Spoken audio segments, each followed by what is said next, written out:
Hi, my name is Jenny Kim, and welcome to issue 37 of Trade-Offs and Triumphs.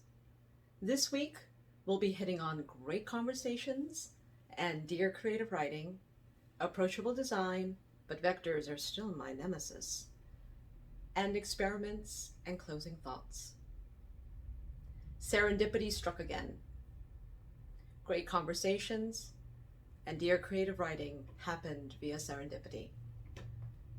I subscribed to Incubate Me's newsletter and I saw a profile of Charlene, and I decided to schedule an appointment to see what her coaching program was about. And there precisely was when our great conversation began, where we ran the gamut about what motivated me, what I valued, and also writing letters to creative writing. Take a look and take a read. It was something that just popped out of my head and out of my lips as I went over the conversation with her. And it was also a moment of transition as well. Approachable design. I can't draw a straight line with a ruler, curved, straight, or otherwise. I'm really not good at colors. Fonts all look the same to me. And I stay away from everything that even remotely appears like design. Do I have to choose that color? Do I have to choose that thing? I stay away from all of that. But I also know that the world revolves around design, whether it's reducing friction for your compliance clients or making something aesthetically pleasing, design plays a huge factor. So when Nate Cadillac started his approachable design, the first course iteration, I jumped at it. 8 students, I'd learned the basics, I'd like to start to understand how to ask the right questions, cool. And the first 2 sessions of it were great. Interviewing your counterpart and having them describe you and what's important to you, I could do that. Selecting photos from the internet that described your most elemental features, I could do that. But then came the really hard part that I felt like I couldn't do, but I had to do, which is choosing your fonts, your colors, and shapes.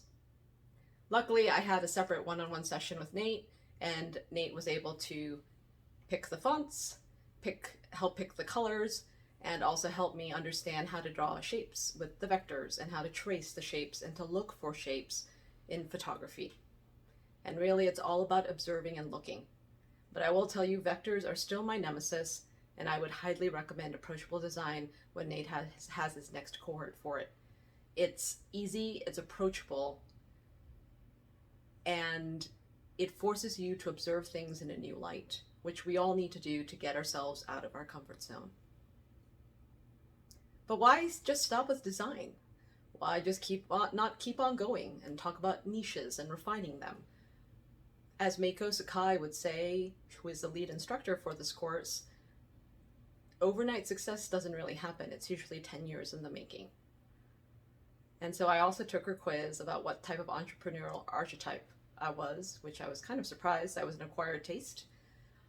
And the quiz is located in the newsletter text as well. Take a look, take the quiz, be surprised, take it again, be surprised, and then aim for the next thing in life. And stay tuned for what I experimented with respect to that course. And finally, last but not least, closing thoughts.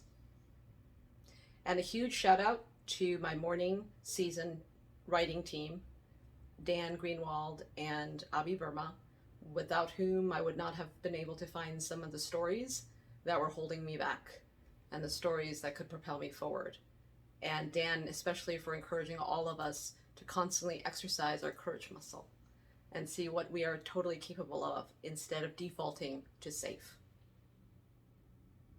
Thank you for reading and thank you for watching. Have a great week. See you later this week.